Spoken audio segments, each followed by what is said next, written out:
Halo, Hola. kenapa ya males-malesan tuh enak banget? Kayak habis bangun tidur, terus main HP, scrolling sampai siang, terus berhenti bentar, cuman makan, abis itu lanjut lagi scrolling sampai tiba-tiba udah malam gitu. Kayak nggak kerasa banget gitu waktunya ya. Setuju banget sih. Kalau udah males-malesan tuh kadang sehari waktu 24 jam aja nggak cukup. Soalnya udah sibuk banget sama dunia sendiri ya. Ya kan, aku yakin di sini banyak banget yang relate sama rasa kemalasan ini. Bahkan untuk ngerasa malas aja, kita juga malas. Pengen banget sih hari-hari tuh bisa produktif gitu. Bener banget sih. Nah, di sini kita bakal diskusi sedikit nih mengenai persoalan rasa malas dan gimana sih caranya supaya kita bisa keluar atau at least ya bisa atasi rasa malas itu. Yes, betul banget. Episode pertama ini kita dedikasikan untuk ngebahas mengenai cara ngatasin rasa males. Karena ya itu, banyak banget yang relate ya soal ini. Dan ya menurut aku sangat manusiawi ya rasa males itu. Siapapun di muka bumi ini pasti pernah ada di fase-fase kayak gini. Kayak ini tuh bukan suatu hal yang bisa hilang gitu aja di kehidupan seseorang. Kita dan rasa malas itu kayak hidupnya tuh berdampingan terus. Iya benar-benar. Aku mau highlight juga soal tadi yang kamu bilang kalau rasa malas itu manusiawi. Itu totally normal. Cuma harus ditanda kutip juga ya kalau hal ini tuh gak bisa terus-menerus diturutin. Harus tahu batas dan ya dijalaninnya dengan pola yang benar gitu. Maksudnya kayak dalam hidup. Hidup nih ya, luas banget nih hidup. Gak bisa malesnya tuh lebih sering dilakukan daripada gak malesnya. Ya intinya harus lebih banyak berproses dalam hidup. Gitu gak sih? Kalau menurut kamu gimana? Kenapa orang tuh bisa males?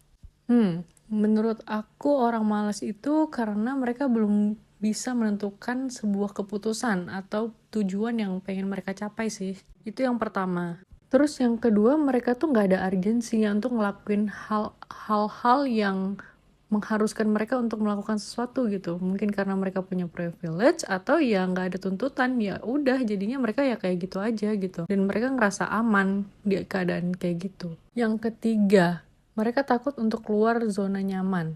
Takut untuk coba hal baru karena ya mereka udah nyaman sama space mereka sendiri yang kayak gitu-gitu aja. Ah iya setuju-setuju. Mungkin mereka juga nggak termotivasi gitu ya, baik dari internal ataupun eksternal.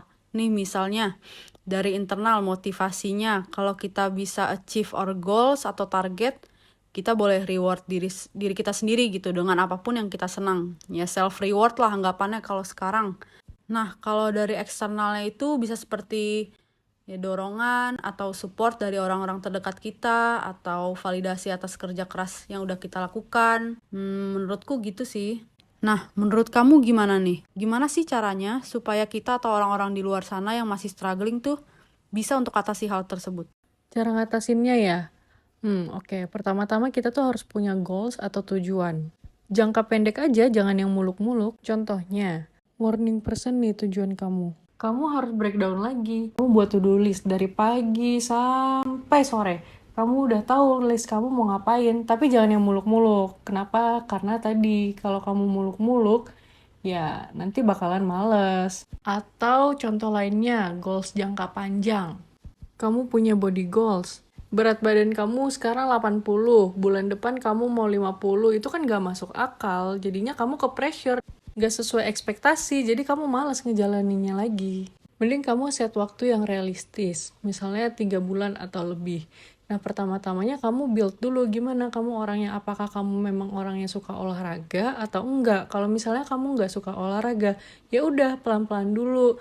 Misalnya di rumah, sehari itu 15 atau 30 menit kamu bisa lihat di YouTube, atau kamu punya gerakan sendiri yang udah kamu punya dan comfort menurut kamu, cocok buat kamu, ya udah jalanin aja gitu. Tapi kalau misalnya kamu emang pengen targetnya yang bener-bener bold, kamu ya harus tahu gimana cara mencapainya gitu. Yang penting kamu ini aja, set yang bener-bener realistis dan tidak membebani kamu. Target emang nggak apa-apa, tapi kamu harus tahu kemampuan diri kamu kayak gimana, biar tetap harus ada proses gitu setidaknya.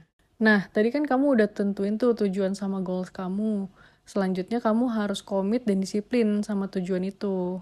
Masih sama kok, nggak usah yang berat-berat dan muluk-muluk. Terus usahakan jangan nunda-nunda dan gak cari-cari alasan gitu. Karena nanti pasti banyak banget hal yang buat kita tuh bisa balik lagi ke hal yang kayak tadi, yang males-malesan. Selanjutnya, kurangi distraksi. Terdengarnya kayak klise banget ya gitu, tapi itu tuh works banget kok kalau misalnya dijalanin. Jadi kita jadi lebih fokus sama apa yang kita tuju. Jadi hal-hal bermalas-malasan tuh bisa lebih jauh gitu dari kitanya. Nah, kalau dari kamu apalagi nih yang harus ditambahin? Nah, kalau menurutku kita bisa coba hal-hal baru nih yang belum pernah kita coba sebelumnya, atau lakuin sesuatu yang emang kita suka. Dengan kita coba hal-hal yang baru, itu bisa bikin kita lebih excited dan punya tujuan lagi nih selain bermalas-malasan. Emang sih keluar dari zona nyaman itu susah, apalagi buat kita yang belum terbiasa. Tapi gak apa-apa, kayak kata kamu tadi, set goals yang realistis, pelan-pelan, gak apa-apa, yang penting ya berproses. Dan bisa tambah pengalaman baru juga. Selanjutnya, kita harus bisa kontrol diri sendiri nih dari faktor-faktor eksternal. Misalnya nih, dari lingkungan sekitar kita yang sedikit banyak mempengaruhi kita. Lihat orang bermalas-malasan, terus kita ikut jadi bermalas-malasan. Ya pokoknya jangan biarin orang lain itu jadi benchmark. Kita harus tetap bisa kontrol diri kita sendiri supaya bisa disiplin. Ya pokoknya semua yang kita lakukan itu ya untuk kebaikan diri kita sendiri, untuk bangun habit yang baik ke depannya. Boleh kok mulai dari jam berapapun, dari kapanpun, you don't have to wait the good mood. Just do and discipline. Last but not least, menurutku kita bisa coba untuk bicarain ini sih kepada orang-orang yang kita percaya, misalnya seperti orang tua kita atau sahabat terdekat kita, supaya kita bisa termotivasi, tervalidasi, ada support system juga yang bisa selalu dukung kita pokoknya. Iya, setuju. Aku juga mau nambahin dikit nih, ternyata pola hidup gak sehat itu bisa nimbulin rasa malas loh. Oh iya. Iya, karena makanan yang kita konsumsi, pola hidup yang kita jalani, itu bisa berdampak banget sama hormon dopamin yang ada di dalam tubuh kita. Dengan kita makan makanan yang lebih bernutrisi, itu bisa ningkatin dopamin kita 2 kali lipat loh. Wah, nice info banget sih. Ternyata makanan dan pola hidup gak sehat bisa memicu rasa malas. Nah, ya benar. Mungkin dari kita segitu dulu aja ya. Mungkin nanti kalau ada yang pengen nambahin atau yang pengen nanya tentang self-improvement, nanti kita bakalan bahas lagi, oke? Thank you. Bye-bye.